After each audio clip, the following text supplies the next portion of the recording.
You will have the icebreaker in the courtyard, and there will now be a keynote speech here on democracy to explain the importance of democracy in cooperative businesses.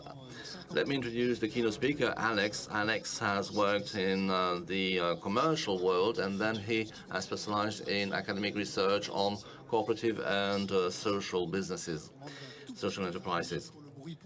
So, Alex, welcome to Brussels. So I give you the word. Thank you, Alex. Thank you. It's a pleasure to come back here. I've been to Smart before. It didn't ever look quite as smart as this. It's obviously had a couple of coats of paint. It's lovely to be back. And I'm here to talk to you about democracy. It's very much going to be a slightly personal tour, but I'm going to start where I always start, which is with a definition. So Greek democracy started in 500 before the Common Era in Athens. That's the general view that most people, if you look around and see academics, most people will tell you that is where democracy started.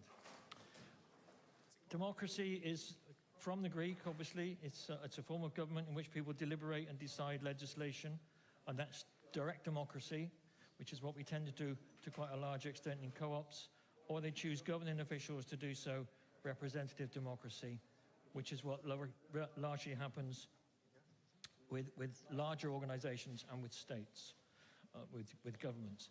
It comes from the very simple, from the Greek, from demos, people, and kratos, to rule. So it's not really a very tight definition. However, personally, I don't accept that democracy started in 500 BCE in Athens. Athens at that time, the city-state, had around about 200 to 250,000 people living there. Around about 20,000 of those had citizenship rights, and all the rest were essentially slaves. So having a representative organization with elections that took you to some sort of chamber that ruled the country, that was only 20,000 people out of the total population, and guessing, we don't know for sure, but guessing the nature of that society, it's probably only the male half of the 20,000 that actually got to do that. And of course, of those, half of them would be children and wouldn't be eligible. So it's about 5,000 people running the entire state. So that, to me, is not democracy. So I'd like to go back a bit further in time, and I've picked some places to have a look at the history of democracy. They're mostly very personal. They're mostly ones I've actually been to. And this, I went to Skara in the Orkney Islands. The Orkney Islands are just off the north coast of Scotland. And I can tell you how long ago it was, because they hadn't discovered oil in the North Sea when I was there. So the Orkney Islands were a tiny, completely undeveloped place. With some oddities, it was the first time, this is 1969, I think I was there. It's the first time I've ever seen an automatic fish and chip machine. Une machine qui faisait automatiquement des fish and chips. 2 shillings and 6 Et il fallait mettre 2 shillings 6 pence à l'époque, donc c'est à peu près 20 cents dans un disque automatique qui vous donnait à ce moment-là vos fish and chips. Where everyone can catch fish. Donc, alors c'est bizarre de trouver ça dans un lieu où tout le monde peut aller pêcher puisqu'on est sur une île. Et la plupart des jeunes gens des îles Orkney en fait étaient partis pour rejoindre l'armée, donc il n'y avait que les femmes et les filles qui restaient sur l'île. Et donc moi j'ai été rencontré par ce gars dans un pub qui voulait essayer de monter sa boîte, monter son entreprise. Et donc il m'a proposé un repas et bon, il m'a dit on se revoit, je vais aller chercher du poisson. Et donc il a finalement été attrapé du saumon dans la rivière. Et donc il nous a servi du saumon, des pommes de terre bouillies. Et puis il a essayé de nous vendre l'idée de son entreprise. Bon, en fait, je me garde un peu l'idée de la définition. Mais ce qui est intéressant avec Skarabré, c'est que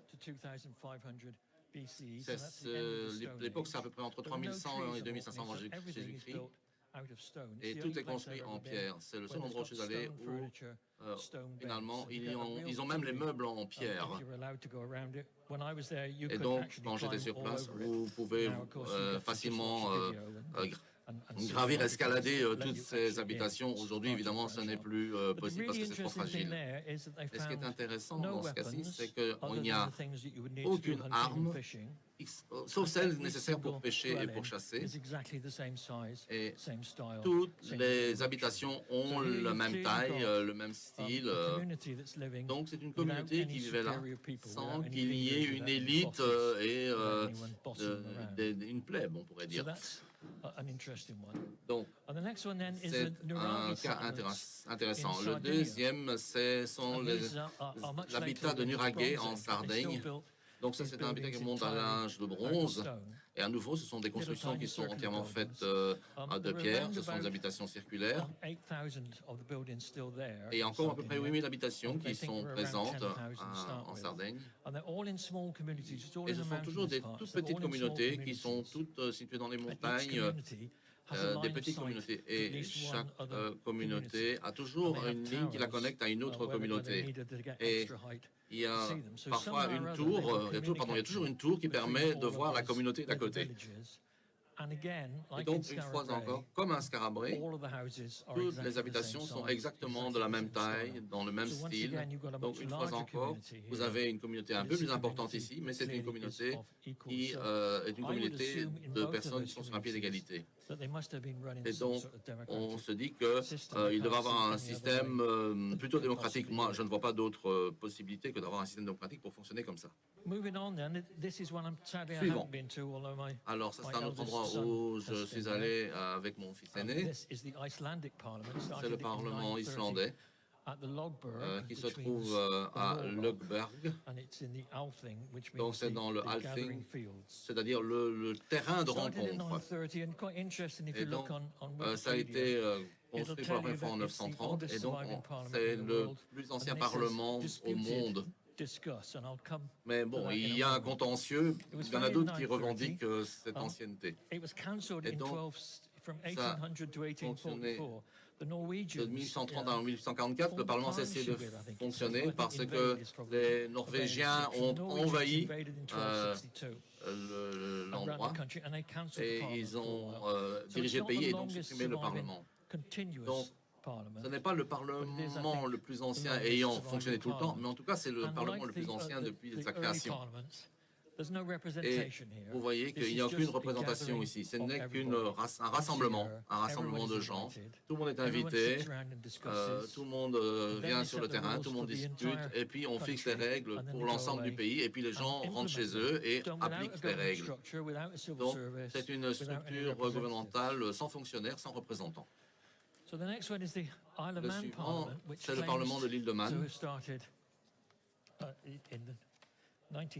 qui a en 979.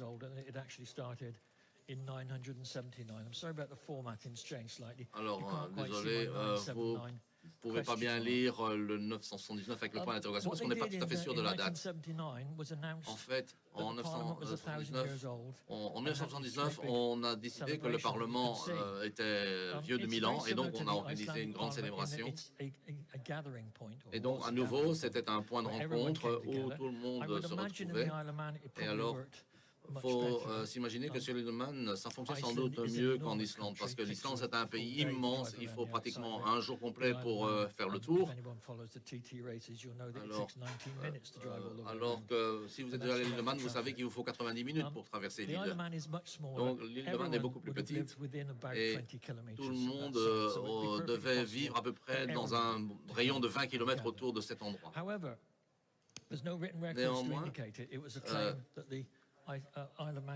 le gouvernement de l'île de Man a simplement décidé que le Parlement existait en 1979, mais il n'y a aucune référence. La première référence, elle date du XIIIe et XIVe siècle. But one of the interesting things about the Isle of Man is that it's the first place that gave women the vote, and that's in 1881. But what they gave was unmarried women who were property owners and property owners and first in the world. But how many of them would there have been? The population in 1881 was 53,558. Take away the non-adults, to divide in half to get the number of women, and then how many of those in that very patriarchal society would own property and be unmarried at the age of 21? So probably both the women who got the vote thought it was a good idea. The Chartists, I think this is, in the UK, really the first time that there were proper demands for democracy. We had a parliament before that, but it was a parliament that was completely unelected, and I don't think that's in anyone's definition the start of democracy. 6 demands, the Chartists. Most of them have been met. It's quite clear a vote for all men. They were definitely not feminists. It was not a common thing in society at the time. They demanded the secret ballot, the end to property qualifications, payments for MPs, which was taken as a very important thing, because before that, the only people who had representation in our parliament were people who were rich enough to just go there and do it as a hobby. So in order to get ordinary working people in, it was very important that you paid MPs. Electoral districts of equal size, because before that, they were very unrepresentative, and some, such as Westminster in central London, got equal representation, even though almost nobody lived there. And annual elections for Parliament is the bit we've never had. The idea that you would send representatives to a Parliament, but they wouldn't get too entrenched, they wouldn't get too settled in, they wouldn't see it as a long-term career. They'd know that the job has to be well done, otherwise they will be undone themselves and brought back into ordinary civilian life. One of the other interesting things about this, of course, is that it comes in this same period when, according to the official records, the Rochdale Pioneers established the world's first cooperative in 1844. And in many ways, it came out of the same movement. 1830, the National Association for the Protection of Labour was established by a guy called John Doherty in the UK, and that's our first trade union. And then Robert Owen, of course, who's very much involved in the cooperative movement at the time, in 1833, established the Grand National Consolidated Trade Union. So trade unionism and cooperation and parliamentary rights are all coming out of the same period. So, New Zealand. New Zealand is quite interesting because of the way some of its parliaments have evolved. This is the very first parliament in Auckland, which is on the Northern Island, and they referred to it as the shedifice, implying that it's just a shed, it's a wooden cabin. It looks a fairly ordinary building, but when you look at it very, very carefully, this very poor photo of it, it is of course built of wood, as most buildings in New Zealand are built out of wood and still are. So it was built in 1854, and they used it until 1864, where they decided that they really wanted the Parliament to be somewhere much more central. Rather than the northern tip of North Island, they went to the southern end of North Island, which is more or less in the middle. So they went into Wellington. This one burned down in 1919. They built a new one in Wellington that was much smarter building, and then that one burned down as well in 1907. Anyway, again, what's interesting here is 1867, it's one of the first countries in the world to remove the property requirement, and they did that deliberately because Maori men, the Maori tribes, the natives, who were there not that long. You can't really they call them a First Nation because they were the first lot there, but they were only 500 years there before Captain Cook, because they came from the Philippines originally. But they had a very open, cooperative way of living and working, and they shared the land entirely between them. Nobody had individual property rights, and they still, generally speaking, don't in the areas where the Maoris are the majority of the population. So it was very important to give the Maoris, the First Nation, the vote. It's also the first place. This is the new Parliament, 1859. It's also the first place to give women the vote, and to truly give women the vote, because they had no property requirement. So this is 1993. this is the centenary. It's 1893 when women first got the vote, and this is a mural celebrating the centenary. Their way that they've done their parliament is quite interesting too, because they were a bicameral parliament when they first started, with two houses, with the upper house appointed. And they reached the point in 1951, because of the way that the upper house was appointed. It was appointed by the governor, because they're part of the Commonwealth, and before that, of course, the Empire of the UK. So they come technically under the UK Queen as head of state.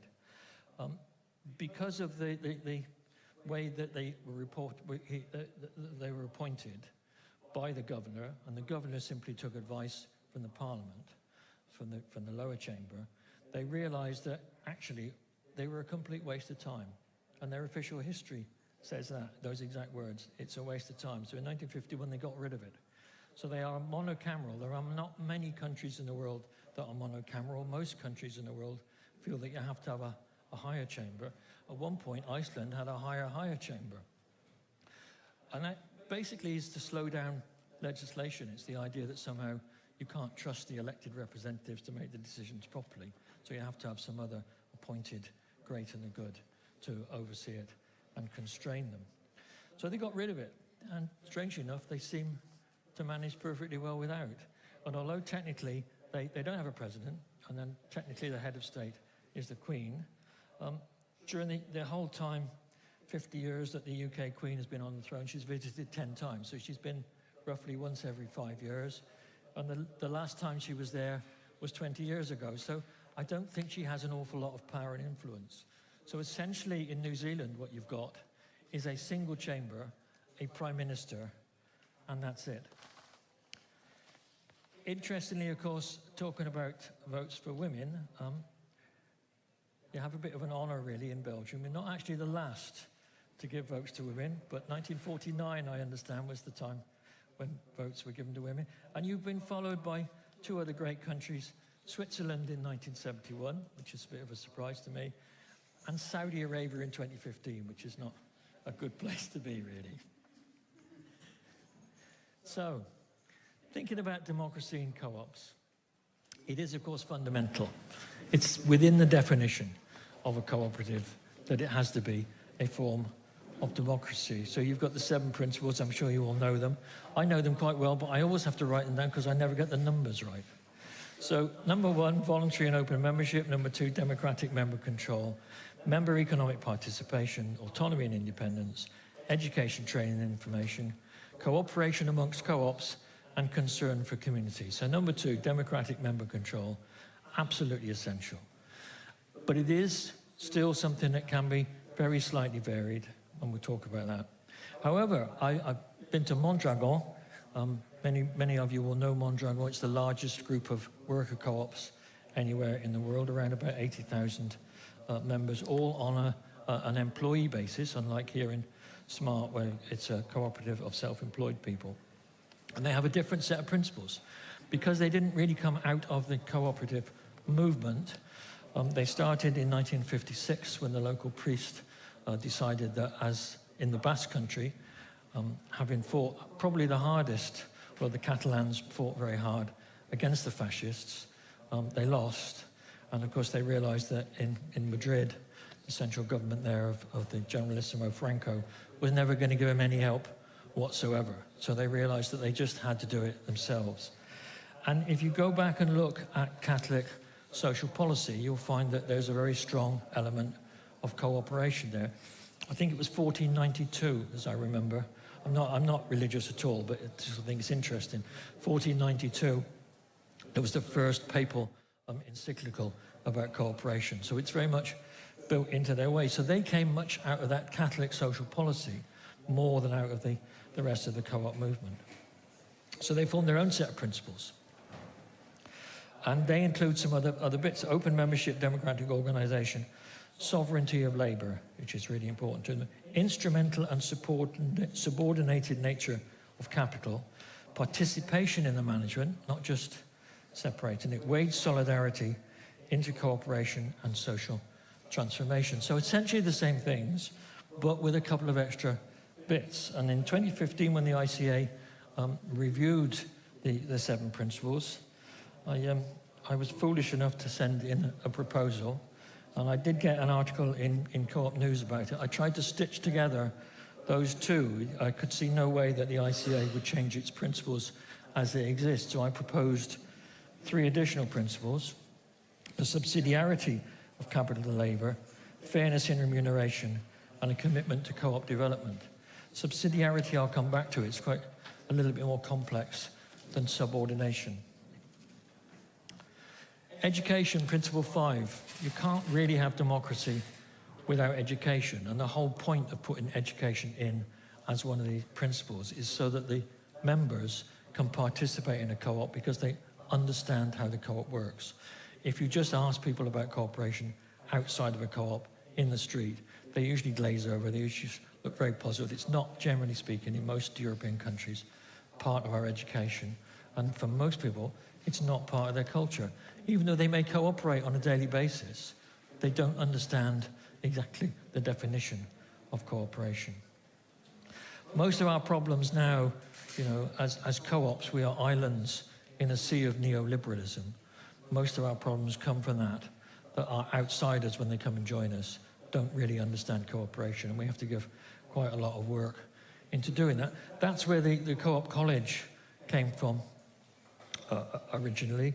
That's where Mondragon started. They started with an apprentice training school, trying to teach people how to work together and how to develop new products themselves autonomously. And that's led on, of course, to them forming the Mondragon University, which is itself a cooperative, and where if you go through the business course there, they run 2 main courses. One is the business course, and the other is for teaching certificate. You can't go through the business course without creating, at least on paper, a cooperative. So you really have to understand cooperatives, and you have to participate in the cooperative of the university. They also have Otolora, which is a management training school, and that's exactly what the Co-op College does. They try and train people in a different way of understanding management.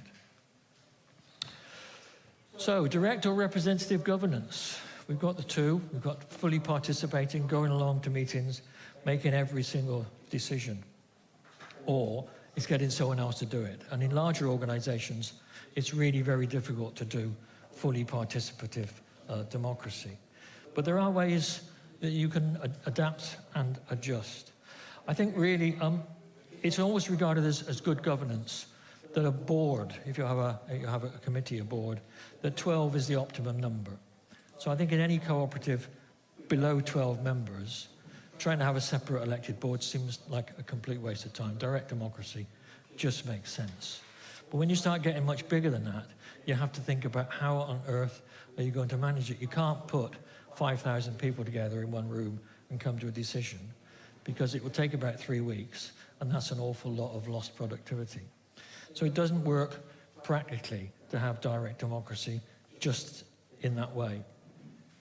So there are ways that you can do it. Suma, the largest worker co-op in the UK, now has around 400 members. It's a completely flat structure. They have job rotation and equal pay for everyone. So there's no managing director, no head of finance, whatever. There are people acting in those roles temporarily, and then they will rotate. That means that they have the best paid shelf stackers, because they're a logistics business, essentially, handling Whole Foods. They have the best paid shelf stackers anywhere in the UK. But probably the lowest paid people doing the finance work at the top. They are finding it difficult. They still work on direct democracy. They won't have any elected representatives. And they're struggling with that. I think they need to change, but of course that has to be their decision. Sociocracy can be a great help in trying to work with direct democracy, dividing yourself into small circles, so you get working groups that are of a suitable human size. But the other way is, why not do it the way that the anarcho-syndicalists did it during the period before, or during the Spanish Civil War.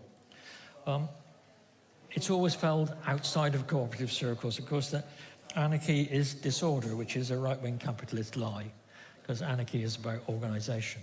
It's about organization without leaders. And essentially, anarchists divide into two.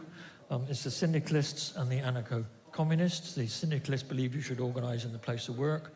The anarcho-communists believe you should organize around where you live. There are, of course, individualists.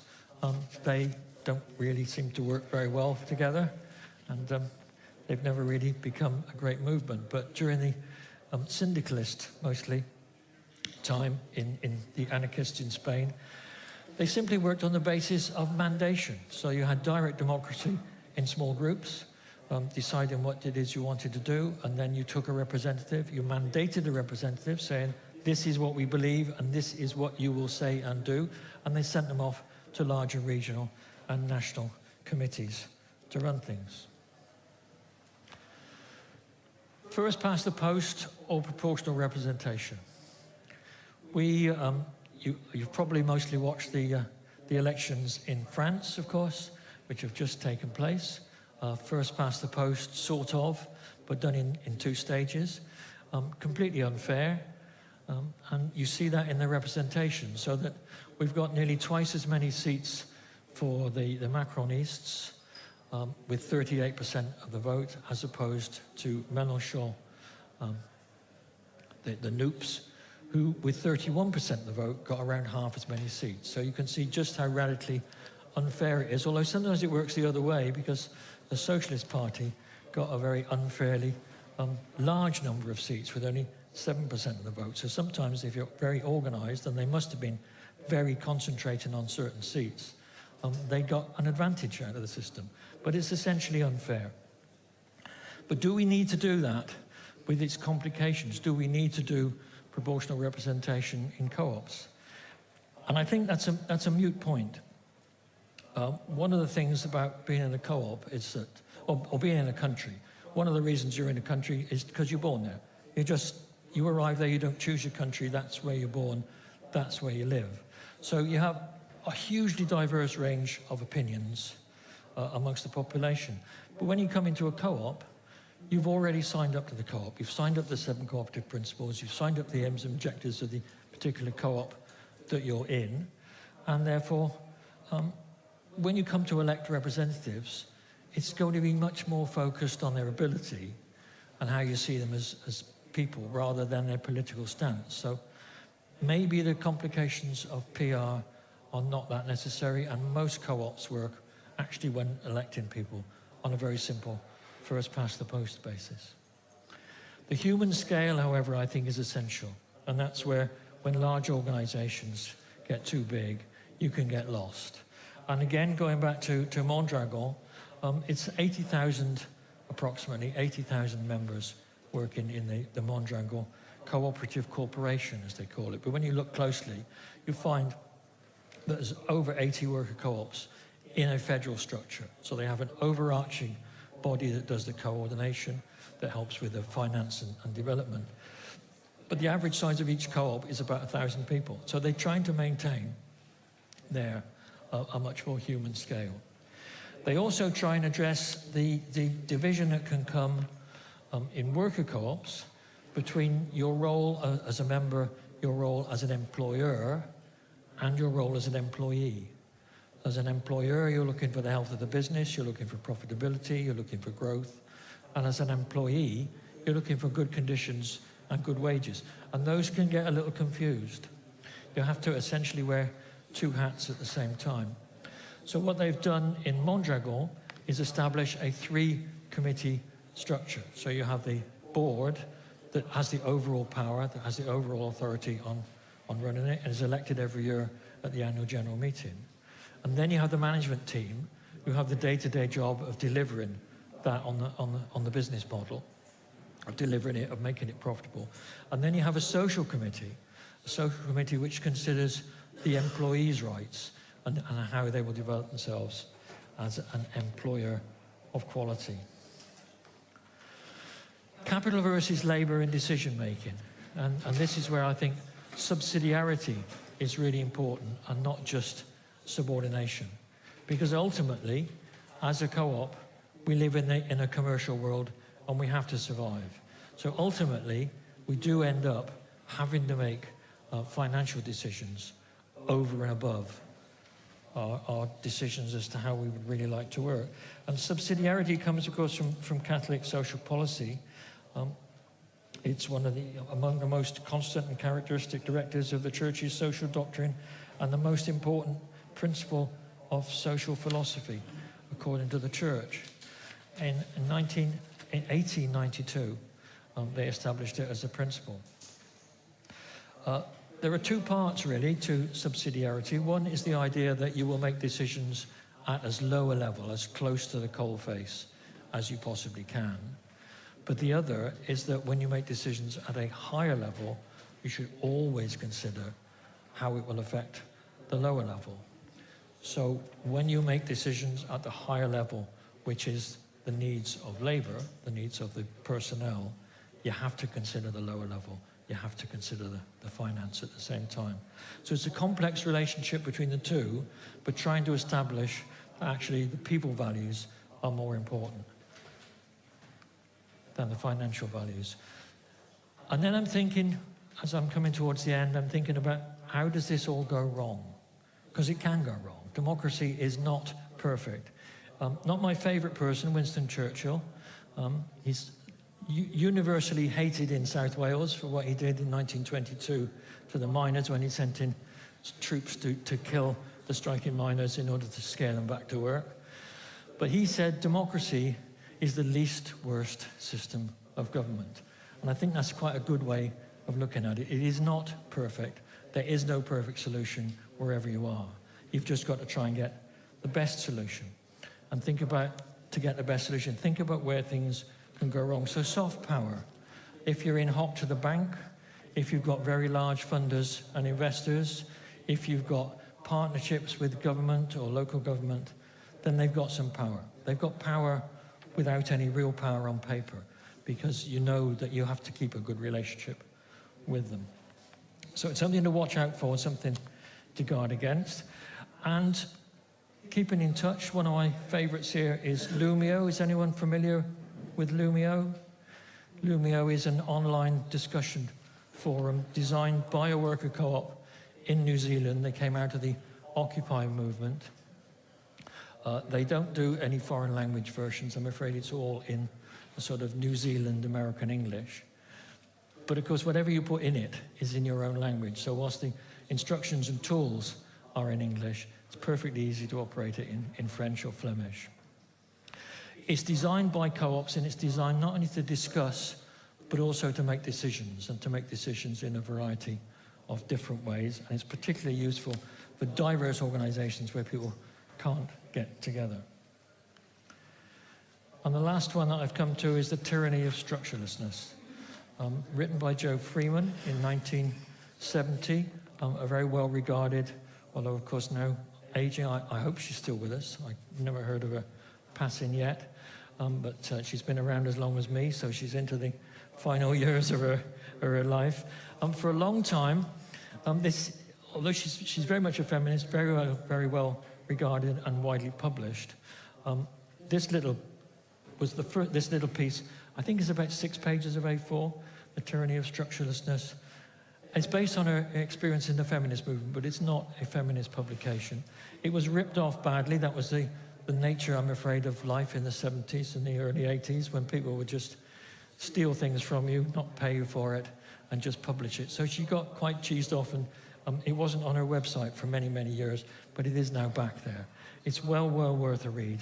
It's written in a very personal way, and she's just talking about how, unless you have a really good structure, a really good solid structure of good chairs, good notifications of meetings, well-conducted meetings, and most important of all, well-written notes recording what happened, things can change. And in the late 60s and the 70s, the way that we organized ourselves on the left was very, very loose. We would have meetings, and you'd make decisions, and you'd all leave the meeting thinking you knew what was happening, and 2 days later you'd find that actually something very different had been decided by the more powerful people who aren't actually in the meeting. So this is very much emphasizing that you need looseness, we need to be very casual, we need to be very open with each other when we're discussing, but behind it, you need a really strict structure that records and makes sure that what actually happens is what's supposed to happen and what was democratically decided. So with that, I'll wish you well. Obviously, if we've time, I'm not sure if you've got questions, by all means ask me questions. If not, I'll be around for most of the day. Happy to have a discussion with anybody. Thank you.